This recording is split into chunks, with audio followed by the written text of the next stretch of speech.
Premier mandat Fatih en 2023. Oh. Comment ça? Ça m'engage que moi tant que c'est un Congolais. Expliquez-moi bien. Premier mandat Fatih en 2023. Explique-nous. Na lobby premier mandat Fatih en 2023. Batikala ko voter loi mon côté malam pour le peuple congolais. Batikala ko voter loi mon côté pour la social le peuple congolais. Bango coup totali bangote. Espérer. Président Félix Apesa toujours message à Bolingo. Que ba méchant ba bongo la motem. Ceux qui ba méchant ba bongo le motem matin. Je crois que la nage n'est cause la seule option pour na bango. Pour peuple congolais pas kangane mabokote.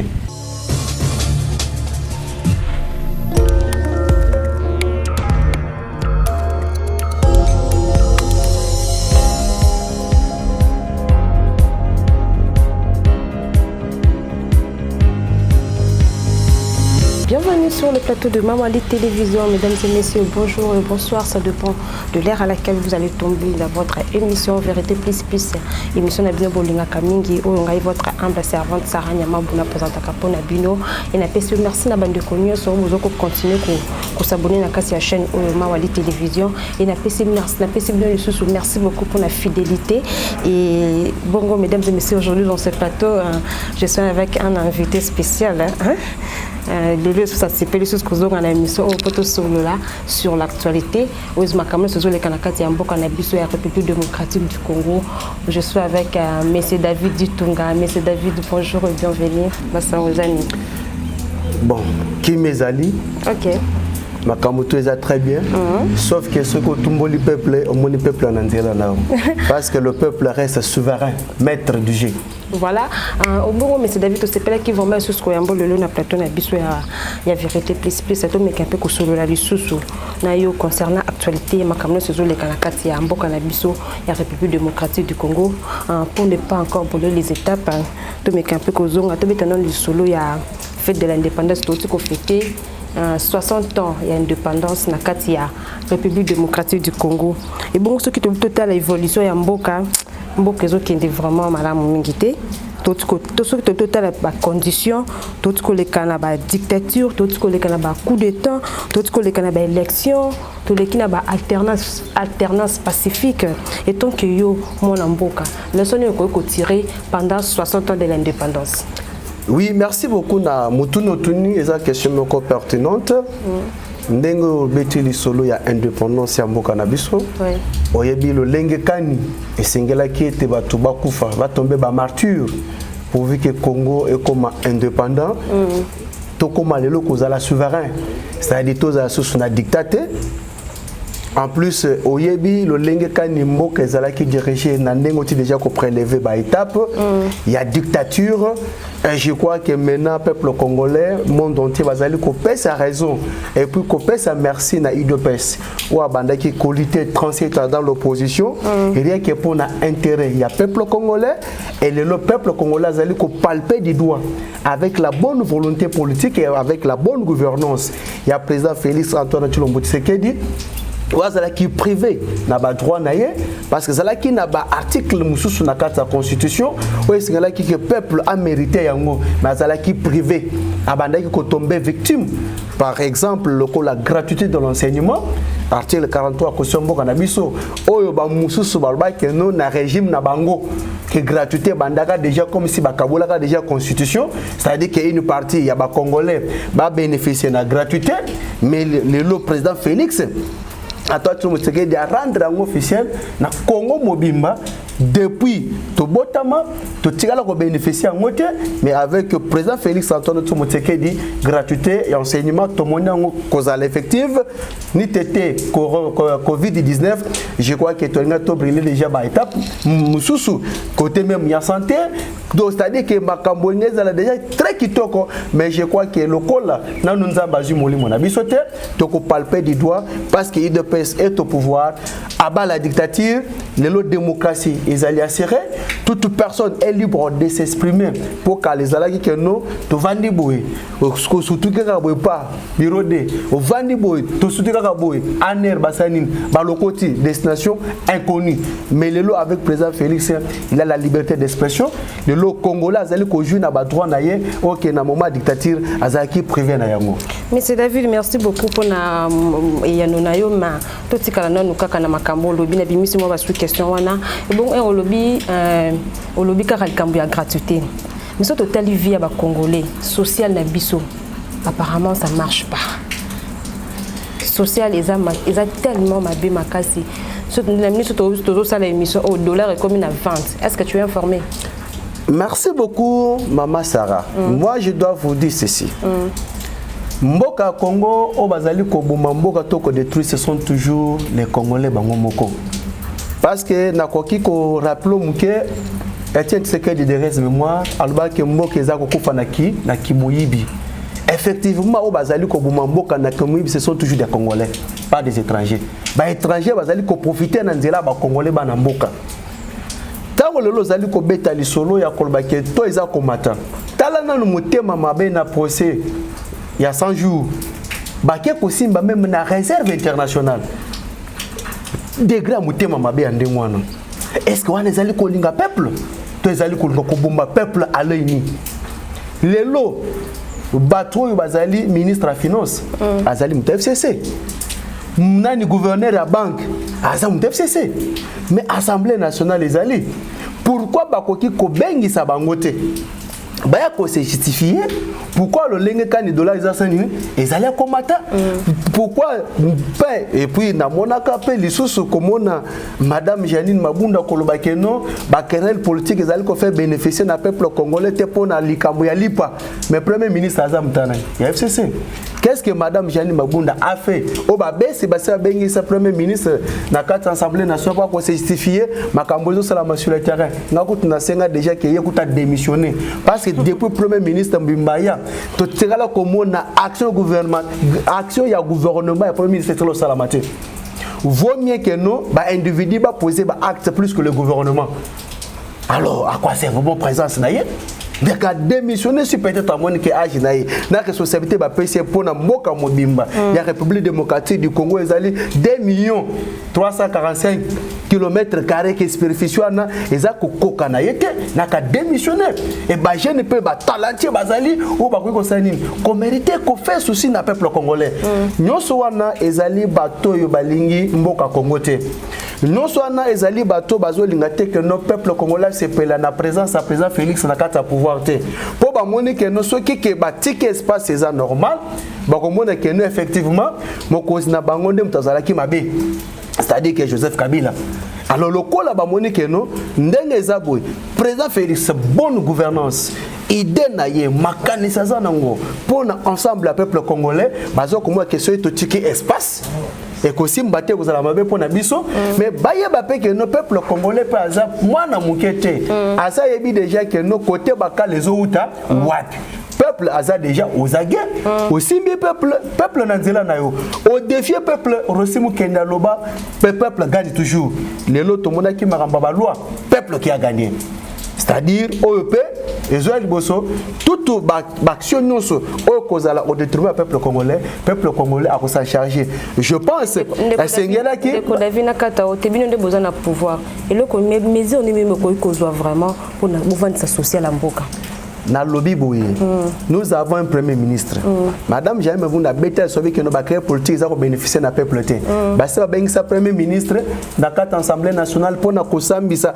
par rapport na projet où il y a pesa na gouvernement na combien assez réalisé combien n'en pas réalisé. C'est pour vous dire que nous, le tâche est partagée.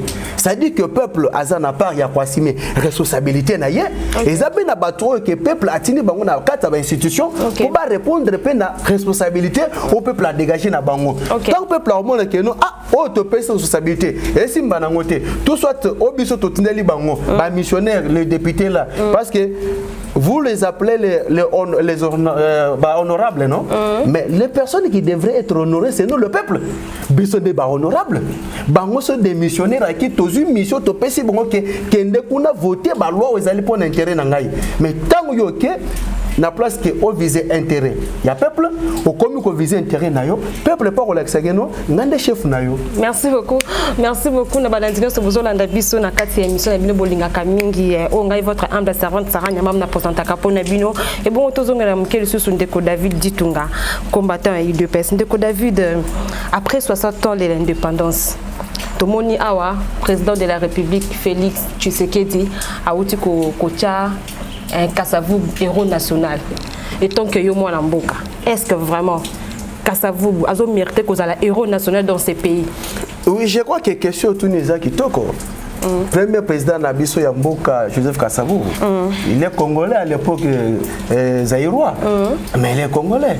Moutoua Matissé, il a président Félix Antoine Tshisekedi. Oba prédécesseur rebelle les cas vaillé batikala ko songer na lokwana te. Vous savez namona ka toujours na mboka na biso batu baye ba toujours ko reconnaître valeur mutuka so akufi. Mais dès que aza vivant, moi ba bola munaye ezate. Qui peut nier aussi que non Joseph Kasavubu azaba oyo balita pour l'indépendance à mboka na biso. Si le on parle de l'indépendance, ya mboka na biso, c'est subo konzinaye. Suite na balit na bango, ça dit lorsque la personne se sacrifie pour un intérêt à Moka, pour la personne mérite. C'est un ça dit que nous étant que garant, étant que symbole unité ya mboka et ramatissier ngana ko boya ngote et sa prestation chef de l'État par rapport na Joseph Kasavubu à ça dans son époque pour un intérêt ya bazaïrois on le lobi sotoza ba congolais, c'est-à-dire que nous il mérite président a trouvé bon étant que garant, étant que symbole de l'unité, Yambo Canabiso, comment tu as un problème? Ok, c'est un problème. Oui. Merci beaucoup pour Naïano Nayo, en tout cas, Nazasir, Bané Congo, Basepeli Naïano Oyo. Voilà, on est en train d'évoluer et puis, de Kodavito Lobelam qui est coalition FCC Cash. Est-ce qu'un déco David pour Nayo vraiment osons croire que Mage et FCC Cash peut s'en sortir jusqu'à la fin du président Fachi, jusqu'à la fin du mandat du président Fachi? Madame, moi je vous ai toujours dit, il y a beaucoup de personnes à qui nous avons interview na bango. J'ai toujours dit que moi, David Ditunga, aigle blanc, défenseur du peuple, je n'ai jamais été pour cette coalition. Jamais. Jamais. Okoki kota la ba interview na ngai nyoso na sala par rapport ya coalition si se cache je n'ai jamais été pour. Pourquoi? Comment est-ce que vous pouvez imaginer les gens qui ont travaillé 18 ans na présidence bango na ba institution bango batikala jamais consongé pour na bien-être peuple congolais et que les colons na bango peuple congolais parvenant à M. Kabila pour la sous-présidenté. Les colons na bango, peuple congolais a fini M. Kabila. Koloba keno tende ngozana pour namboka Congo pour briguer troisième mandat et kosimba lisusu ten. Les colons na bango peuple congolais a inaye. Pensez-vous que le M. Kabila a sous na pouvoir, na présidence de la République? C'est Félix Antoine Tshisekedi, Fati Beton. Pensez-vous que Batouana, Bakoki Kosepela Keno, Babeta Maboko, Basala le Lengue, Sengeli Kosala pourvu que non, a réussi un mandat, mais ce qu'on a joué Bissayo, Bango Bazali, minorité par rapport à peuple. Président Félix Azar a 80 millions. Il y a des Congolais qui sont malgré Bango Bazana ba institution, or que ba institution peuple biso peuple ne ba konza ba institution wana. C'est-à-dire que le président Félix a réussi na mandat nae et non pour na combo ya coalition FCC Cash a réussi na mandat nae mais kuna na Sénat bino na batakash to bozoyo kanate FCC domine tout. Il comme notre ba décision maramunyo. Na lingi na si sa koloba ke non président Félix a réussi na mandat nae grâce à peuple congolais 80 millions d'habitants baza simanaye et non pour la coalition FCC Cash parce que ce sont des gens au bazaka na posa que non a échoué pour le bikuna bazo ba moyen ya quoi que non il était là, qu'est-ce qu'il a fait toyebi angonyoso très bien a connaissé na mandat nae pourquoi lelo tozana ba figure emblématique baza sauté ba exilé politique baza sauté donc c'est-à-dire ba prisonnier politique emblématique même ndako même champion Bemba baboya la kavana na ndako papa na bango mais avec président Félix mais c'est Joseph Kabila azana mboka avec président Félix champion Bemba azana mboka ozoma que kimia eza parce que azana 80 millions d'habitants baza simanaye ça dit que ba tiana c'est balbi que non soko aussi mi fati aussi mi biso mais ndeko David à la ligne où voit les choses. Est-ce que vraiment on ne se dirige pas vers la fin de cette coalition? Parce que maman, on parle de la coalition na Mounoko, mais sur les champs, ils ont des cohabitations.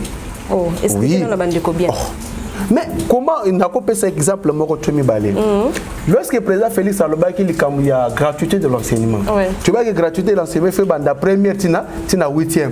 Lobi kuna tomoni Willy Bakonga il faut sur na 6e. Moi maintenant je me pose une question. Bano bako présenter test. Bako zwa tena fait na bango hein certificat na bango. Bako zwa ngo na 8e, to bako zwa ngo na 6e. C'est là où je me pose la question.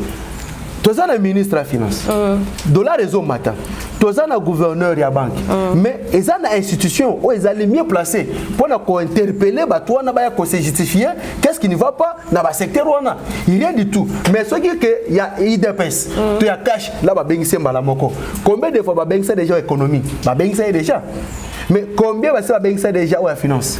Combien déjà il y a déjà gouverneur de la banque? Dans l'Assemblée nationale, pour constatuer pourquoi dollar est assaini. Et ça le combattant. C'est pour vous dire, lorsque les gens sont déjà animés de la mauvaise foi, quel que soit l'état qu'on peut s'abango, qu'on pouvait toujours que nous montons en abisso, ils ont boyé. Ils ont le rôle à Satan, le mot commissaire ange. Ils ont déjà ange, non? C'est le mot commissaire nzambe. Ils ont nzambe na batunaye. Mais non nzambe na nzambe akelaye. Mais non, parlons un peu de la nomination de Rossard Malonda. Rossard Malonda Ouazali, Moko ya tendance FCC, il a travaillé qui n'a Corneille Nanga, a travaillé na Ngoy Mulunda, a travaillé sur son Malumalu. Rossard Malonda Lelo, Baponier le cola président Seni. Et tant que mon ambourelo connu Koko commenter par rapport à ça. Merci beaucoup. Je veux que Batubala Nanga calmement. Ok. Rossard Malonda fut secrétaire exécutif na Seni depuis 2006. Exact. Et puis, pour le candidat Nasseni, ils ont un groupe d'individus, ils ont confession religieuse, ils ont présenté. Et puis, ce côté,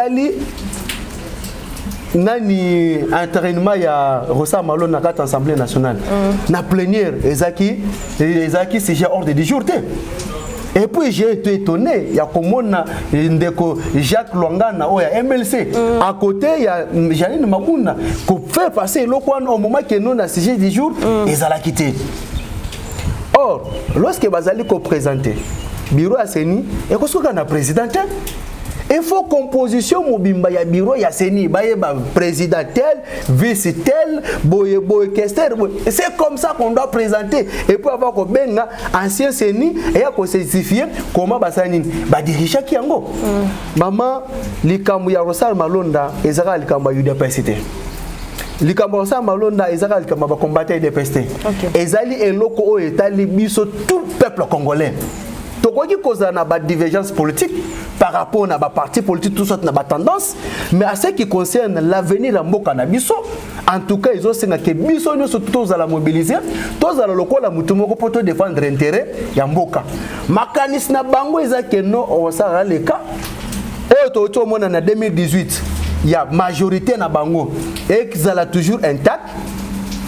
Majorité na bango ezala toujours intact de sorte que bazala toujours na privilège hein bazala toujours na privilège il y a composé majorité na bango de sorte que nos peuples congolais a continué toujours à traverser na moment très difficile au moment que président Félix Azana Posa, il y a peuple congolais à ce pays-là, à se sentir à l'aise. Mais Ndeko David, mais ici Rossard Malonda Aza candidat, il y a président Fachi. Négatif. Négatif. Et je pense dans le conseil des ministres, il y a déjà c'était que le principe doit être respecté. Ok. Il faut que Nenenge Sengeli, Balobaki Kazaki ya kimbangiste, mais que l'église kimbangiste mimi lobi que toyebi été. Alors, vous savez une chose hein? ngana zomona comme si Assemblée nationale là et ça n'a pas ça un jour to la muki bakangi yango comme ça tout ça dans institution mais comment le président de la République a gardé silence makasi a gardé silence dans le conseil des ministres abeta qui s'est établi qu'on doit revoir. OK. Façon ya kopona na ni président ya Seni. C'est-à-dire qu'il y a le quota qui doit se présenter. OK. Tozana quota na quota opposition, tozana quota na majorité parlementaire, tozana quota na société civile. C'est-à-dire que tous ces paramètres doivent être respectés. OK, Zaki les kati.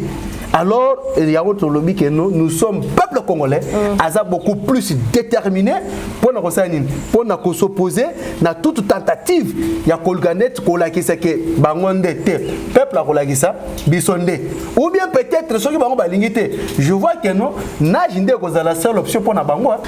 Ndeko David, er lobby peuple congolais, mais tout le monde peuple congolais lobby babimaki na nzela, ba lobby non Rosar Malonda président Seni. Mais tout le monde qui bataille des pes bazala kité. Et bino bolation le sous appel bino bo marché le 9. Pourquoi bo kaboni?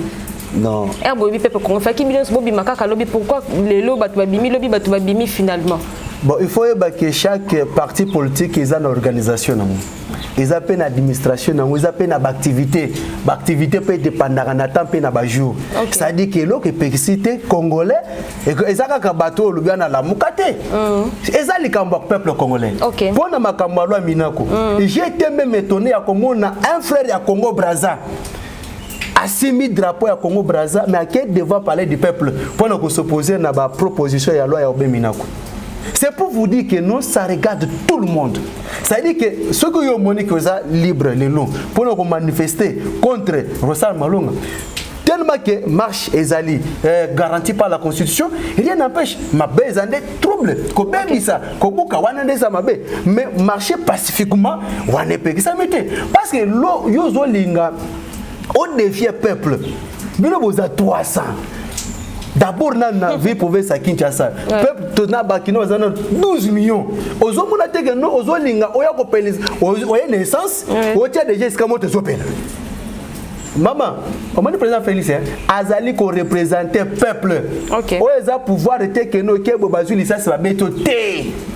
On manifestait pacifiquement aussi si ma chosani ozongi en bon uniforme. Ça dit que nous na pouvoir que président Félix a na pouvoir. Yo lingo la que yonde peuple la relation que bisonde ba konzi. Mais biso tozala ki on a lobby to mona ki tozala ki vraiment on a pour na kozwa ba image to comme na parler du peuple ba panti biso na ba gaz lacrymogène état de droit ngobino boloba ki état de droit ngo. Botambola ki batambola ki na bango calmement basali mobuluté bazo revendiquer kaka droit na bango mais à ma grande surprise to comme na parler du peuple moi-même j'étais victime n'a risqué n'a eu ba gaz lacrymogène. Bon quand même toza na pays état de droit. Est-ce que bandeko batambola ki ba s'informer qui d'une manière officielle?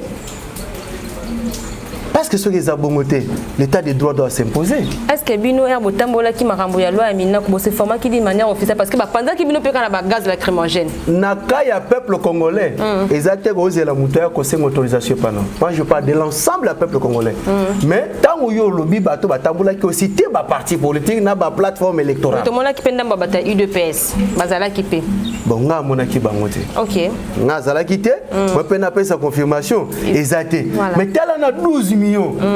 Que batelema ba sen autorisation pana wana ezali kambu ya peuple ende muto amokonzi devant peuple okozela te que peuple a sen autorisation parce que zo défendre les droits na ye pour amoni que bato atindi na place que ba s'intéresser na intérêt peuple bango bazo ngende ba privilégier intérêt na bango supposons net likambo ya loi minako est-ce que ça qui très important au moment où que nos peuple congolais atinda ba député na carte assemblée nationale ba koye bisa biso depuis ba kota assemblée wana loi nini basi ba voter pour na peuple congolais loi nini basi ba voter pour na social le peuple congolais que no ba yate ba député ba xela bango dans $2000 na ba salaire na bango et puis mususu pa leka azali ko se soucier na salaire ba policier na ba militaire abosa ki temps bazaki 18 ans na pouvoir bazwa ta ko belo wana tin.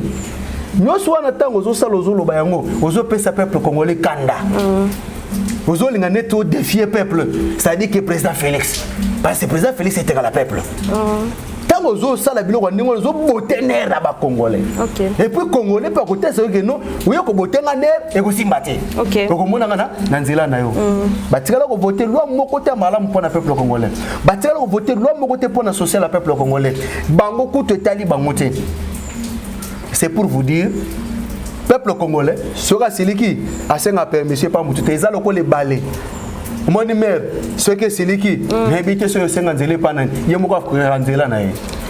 Ndeko David Ditunga, parlons un peu de l'appel conférence il y a VPM Tunda en plein concert, il y a conseil ministre de la République à Kata qui appelle Luana, appel conférence Luana qui a kende kolukaye, alukaye meinaye. Est-ce que tu peux nous confirmer cet effet? Oui, mais que avant de répondre à Mutuna nayo, nazaka na souvenir moko ya malamu ya Monsieur Kabila. Souvenir wana ezanini. Okuti batu ba mibengi ba grand professeur d'université. Zwa niveau na bango. Akitisi bango na se. Ba komi ban école maternelle ya Kingakati. Ba tchepe mulongo. Comment ça? Ba grand professeur d'université. Ndeko David. Tala niveau na bango. Mais au moni bazonguluma na se na pelouse lobi to konguluma pona Kabila. Les grands professeurs d'université. Maman, nazoye bisayo peuple congolais aza mwana mukete. OK. Aza beaucoup plus déterminé. Et puis les gens ne comprennent pas que notre régime s'est changé. Parce que l'état des droits est en marche. Na batu na place ba est vrai. Pour l'intérêt du peuple. Mais au moment où nous avons est vrai pour nous satisfaire mutu. Il y a un moment qui président Félix Alobaki na message après ça pour 60 ans d'indépendance avec justice écotique à la indépendante. Et notamment tu as na réforme il y a ba loi na justice pour nous protéger ba individu, to groupe d'un individu té. Il y a solo ministre Tunde VPN, il y a justice, na conseil des ministres président il sait que Cataline kende ko benga yeme. Ça c'est pouvoir salut. Peuple s'est moqué du peuple congolais. Kolko kopé sa image. Il y a comme si on a deux présidents dans Mboka. Au moment que étant azo pesa ba déclaration na.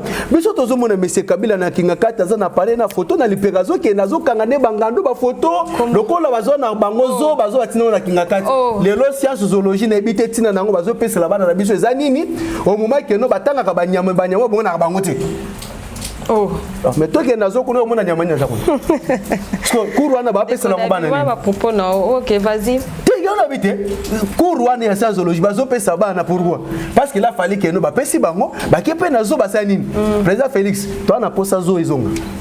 Hein? David Ditunga avec le blanc, défenseur à peuple. Ana posa zo izonga po bana na biso batangi saka bango ba sa zoologie, c'est-à-dire que faut mona ba nyama, ba ke ba beti tour, ba la paix yeyo, lion yeyo, bo ngando yeyo. Ah, il aussi pesa peuple congolais. Nebiko olandaka ngai. Ndeko David total vraiment il est apparemment besoin combattre hein. Ce qu'on veut qu'on est vraiment beaucoup ça là pour la coalition FCC cash et ont vraiment sérénité nango. Je crois qu'il y a un message à chef de l'État. Alors il ne veut pas amona ba méchant kokufa. Au contraire basani pas bon la motem. Mais ce qui bango ba lié ko appliquer repentance c'était ce qui est très important c'est la nage. C'est la seule option pour Nabango. Pour le peuple congolais, tellement yemoko, sans mot d'ordre. Je pense d'éviter ces rôles de sécurité. Pour la monarchie, on ne peut pas nous intimider. Ah! Parce que la vidéo, les cas qui n'ont pas réseau social, c'est un qui n'a pas réseau social, on a peine à répondre, on ne peut pas intimider le peuple. Ah, on répond à Chadar. On ne peut pas intimider le peuple. Parce que beaucoup de gens nalo beloko moko bande ko na ba comprendre te bande ko ba vanda ka ba ke ba pesi bango ba 5000 ba 10000 tout ça machette pour abima pour la que pas ngambo kuna et c'est ba kota la vie sociale na bango na pesa ki machette na lobby bande ko bazaka na facilité ba pesa ka bango ba 5000 10000 na ba machette pour ba défendre s'il vous plaît c'est ça mes propos pour ba défendre ba toi te biso pe tozali et c'est batela ka pe vie sociale na bango que batwa na bango ba sa ke ba kende po ba lakisa bana na bango bazala ndeni bazwa ba comparer vie na bango na vie bana vie ya batwana et puis Oui, quand on dit que non, parce que nous, on est des policiers, on a des policiers. Les policiers ont 18 ans à pouvoir. Ils sont malins pour avoir côté salaire. Nous avons tout le peuple congolais est bien voté. Le peuple congolais est bien voté. Le peuple congolais a une soit na minute on a sans yango. Na jinde solution. Tant que ça va que le déjà qu'on a gêné, moi na basa boutarango. Mais mon collègue ça va important c'est déjà qu'on a gêné. Ndeko David, maintenant il va passer ma machette. Il peut se madame tout comprendre. Nous le bango. Madame, j'ai parlé ceci. Bandeko oui. Non. Na lobby bandeko oyo. Bazara na facilité bazara basengi mi ba pesa ma machette. Non. Na lobby bandeko oyo. O bazara na facilité. Moi j'appelle que la non s'il vous plaît. Je parle que la conscience c'est à jeune parce que je suis jeune comme eux. OK. Tout le monde a machette boy na lobby ba comparer la vie sociale na bango na vie abatuana pour biso de beso beso mon cher so de marabuta machette na talibiso tout biso toza parti moko non violent parti moko civilisé parti moko très discipliné mais bino bukara bokenda ko payer na PPRD ya sende ko eza kota so bo pia na marche moko yo za na image toza na ba image wana ezali na ba réseaux sociaux de David mais oui que toza na yo lobi boza parti non violent bo pia pe na kata parti wana biso te wana ba infiltré oui wana démentir en te wana biso te wana ba infiltré parce que IDPS c'est parti non violent. OK, ndeko David tozoko bakaka na émission la biso bongo sikoyo c'est comment pour le programme il y a l'INEF beaucoup marché. C'est confirmé. Nazo ebisa yo likambo ya Rosa Malonda ezali likambo etali peuple congolais mobimba. OK. Toute personne waza na poste social. Toute personne waza na poste vike za la kitoko, c'est-à-dire aza intéressé. Tokolongola ba tendance politique to tie mopandi to viser intérêt mboka. Parce que ce n'est pas bien. Biloko biso to rata. Hein? Biso to tangi na pasi. Tokoli na pasi, to ko accepter les sous te ke bana na biso ba traverser le kwana. Non. C'est-à-dire ce n'est pas pour rien que Rosimu Kenda Loba le peuple gagne toujours. Ezali kambo ya peuple. Wazali ko défendre intérêt na ye. O bazo mona ke bazo cha mutu mangongi. Ba ba ke peuple vous êtes sûr que ceux qui vous saluent marche, on a beau marcher vraiment référence il y a loi ya Minako c'est longue déjà et ça pour peuple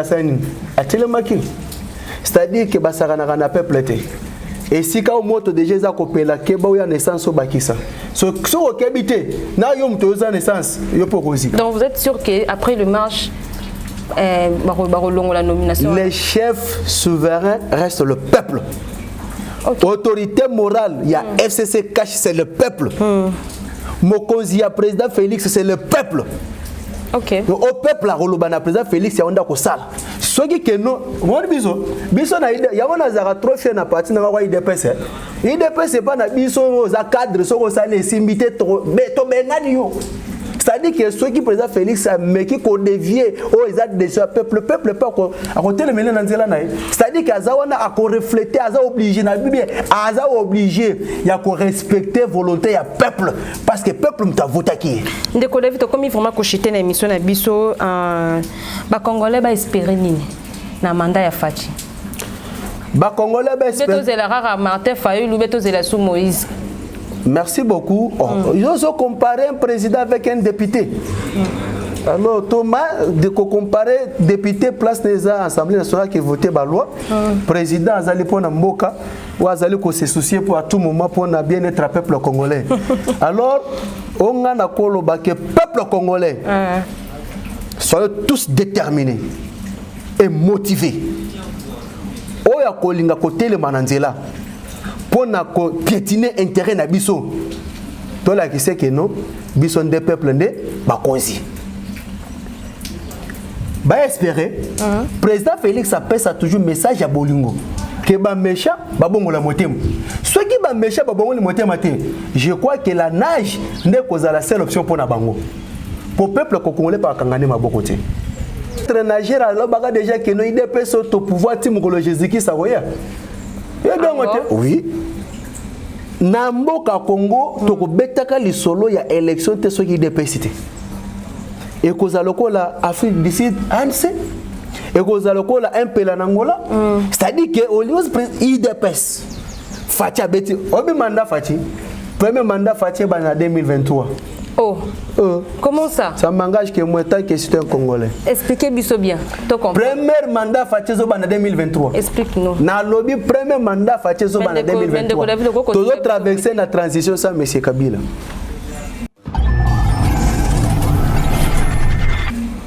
Nga na benga ngo transition sans M. Kabila.